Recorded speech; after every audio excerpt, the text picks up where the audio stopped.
Hands Off Hinchinbrook. They're with us this evening, and Stephen Carne's going to be talking to us about the campaign and what is happening at this present moment in time or in the future. So, first of all, good evening, Steve. How are you? Hello, Norman. I'm very well, thank you. Good. So, first of all, let's tell our listeners what are the origins of put my teeth back in. Hands Off Hinchinbrook. That's correct, yes. Yeah, well, before my time, I mean, I've been a campaigner now for 5 years. I also work with a national campaign group, but Hands Off Hinchinbrook began around about 2009, 2010. For those who may remember, of course, Hinchinbrook was hailed as the first, going to be a huge success. Circle, the company Circle, took over Hinchinbrook, and we're going to prove that you could reduce the costs and improve everything 100-fold, and they were going to make a profit at the same time. They were going to, there's a saying my mother would have said, I won't say it on air, but something bricks and work miracles. That's what they were going to do, and I think the town was really shocked that a private company were taking over the running of an NHS hospital. Even so, I think 2010 was when the group really began, and that's why it's Hands Off Hinchinbrook. There are a number of hands-off groups around the country, because one thing that we're very keen to stress is Hinchinbrook is our local that we love, and the carnival was great because actually we had lots of conversations with people who told us, they really don't want Hinchinbrook to disappear, and it will never disappear, but there are changes. We can talk about that later. And so 2010, there was a big march with the local MP and different organisations. I have seen pictures of it, and it was a big march through town. And there was a lot of outcry. Even more so, of course, when Circle, not even 3 years in, they went bust. They didn't go bust. They gave it back. They decided not enough money in this. We're pulling out, and lo and behold, back to the poor old NHS. Lumbered with the mess they'd made of it. Yeah. I think the hospitals recovered really well from that. But as a group, we still feel it's important to keep an eye on what's going on there, because the big national picture is that the NHS is changing, and not all for the good. So our main aims are keeping an eye on what's going on, especially now that it's been merged with Peterborough, because what we have to do now is look at Peterborough's board notes. We're not just dealing with Hinchinbrook. We have to attend meetings at Peterborough. We tend to approach CCGs, the clinical commissioning groups. Cambridge has got the big one that covers the whole county. So what we do a lot of is reading through, boring emails, board papers, emails, just spotting the key phrases, and looking at when Hinchinbrook is mentioned, how is it mentioned, what's going on. And also the exciting thing is, after the carnival, we had a really good day, and I think we felt it was time to step up a little bit now and get more public. Step up and be counted. Yeah, because I think we felt, particularly with the latest things going on around us in terms of South Lincolnshire and Bedfordshire, around the St Neots area, we felt, we're not being scaremongers. This is actually happening. It's happening, So this next few months, we've got a series of films coming to Huntingdon that's really exciting. There's about 4 or 5 films at the moment circulating around the country, because of course this has been going on for a lot of years.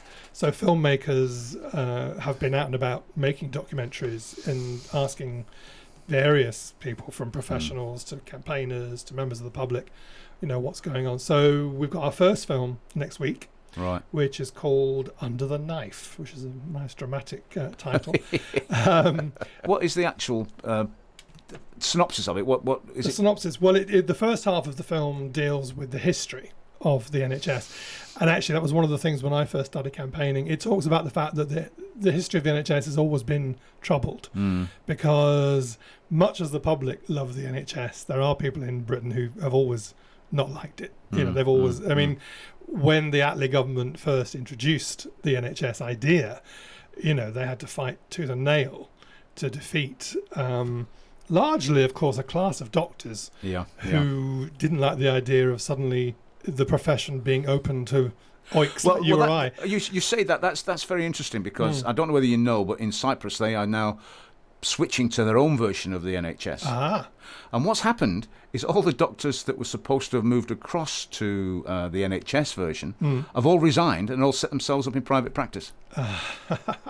So they're desperate for doctors. That's interesting. Well, and that is interesting, because one thing we always get told is that, there's always been private practice in the NHS. GPs have always been private. That's not quite true. No. Because Bevan kind of took a deep sigh and went, all right, and let them be self-employed, contracted to the NHS, with the ability, if they wanted to provide private as well as, go for it. Yeah. And actually that compromise, ironically, ended up being a really good thing, because GPs were able to develop their own clinics, develop their own style within the NHS. So although I think it was seen as a defeat by Bevan originally, actually in the long term, the GP has been a really good cornerstone of the NHS. The problem with the GPs now is that there's not many doctors want to be GPs, do they? It's been made such a difficult life for them. Yeah, These are the changes we're seeing. More and more is being loaded onto their plate because of the closures that are coming with centralising hospitals. They want more and more treatments going into the community. So what's the second part of the film about? The second part then is what we're talking about, as we've just done. Because then it talks about the fact that since the 80s, I call it salami slicing. A friend of mine gave me that phrase a while back. When Thatcher first said to her boys, well, if we want to do this, we're going to have to do it so carefully and slowly that people don't know we're doing it. And she salami slicing so thinly, bit by bit. So, of course, in the 80s, the first thing to go were the cleaners. And it seemed innocent enough, just outsourcing the cleaners. But as a lovely matron, or retired matron, a friend of mine, Elaine, she was brilliant. She said to me, I realised a few years in, this was the beginning of breaking down the NHS family, because as a matron, I didn't have control of the cleaning. I didn't have the right to say, can you make sure that bed really needs sanitising, or this ward needs special attention, because it was in the hands of an agency whose cleaners were timed and just... only had so long to do it, Then it went to the food. Then it went to portering. So bit by bit by bit, we've seen the fragmentation of the NHS family and that coordinated approach, which had worked so well. And, I've got another chap, Mike, who's in Yorkshire, a retired consultant, and he said that process ate all the way up into his level, because no longer could you nip down the corridor to talk to your consultant mate about an issue you couldn't solve or a case you were perplexed about, because you were working in different departments. You weren't allowed to give each other information. So the whole thing has become so fragmented, and that's where the costs come in. Everyone's using their own budgets. They're all fighting for business. So it's really interesting. The film deals with that, looking at how the corporate sector, how the business culture has eaten into what was once a coordinated public service, has now become, finally with the 2012 Health and Social Care Act, the market was legalised, basically. You can't run a service without tendering. Everything has to be tendered. Are there many screenings of this? Well, there are 55 around the country. I think they were quite keen for us to have it because of Hinchingbrook, and Hinchingbrook's history is infamous around the country. I mean, you mentioned Hinchingbrook and everyone goes, oh, circle. So it was nice that they approached us, and we're the only screening across Cambridgeshire. So we've only got 50 seats, and we've sold, they're free, actually, they're free tickets, and I think we've almost taken 20 already, and it's only been up for a few nights.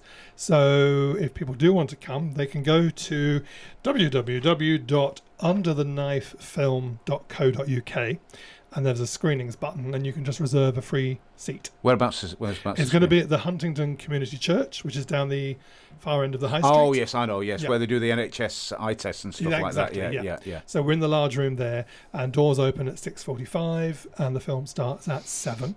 And then after the film, we're sort of taking the opportunity. We thought about having a speaker, but we thought, no, actually, we need to open the floor and meet and greet. We need the people to be able to ask questions, and we'll try and answer as best we can.